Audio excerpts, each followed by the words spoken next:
Evet.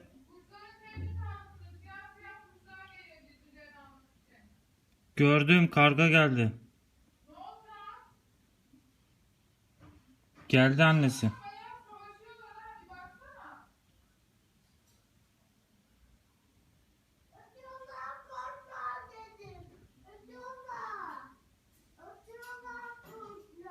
Ha? Martı kuşlar mı uçuyor? Kargalar. Gördüler demek ki yavruları. Hey, bir şey gelmiş yine yiyor. O ne? Kurbağa mı? Kurbağa mı? Yeşil değil mi? Kurbağaya benziyor. Sizin Kurbağayı daha yiyorlar yumuşak yumuşak. Kertenkele herhalde. Kertenkele yememişti bugün. Aman bir baksana, beşi de ağzını açıyor. Kuşun işi zor.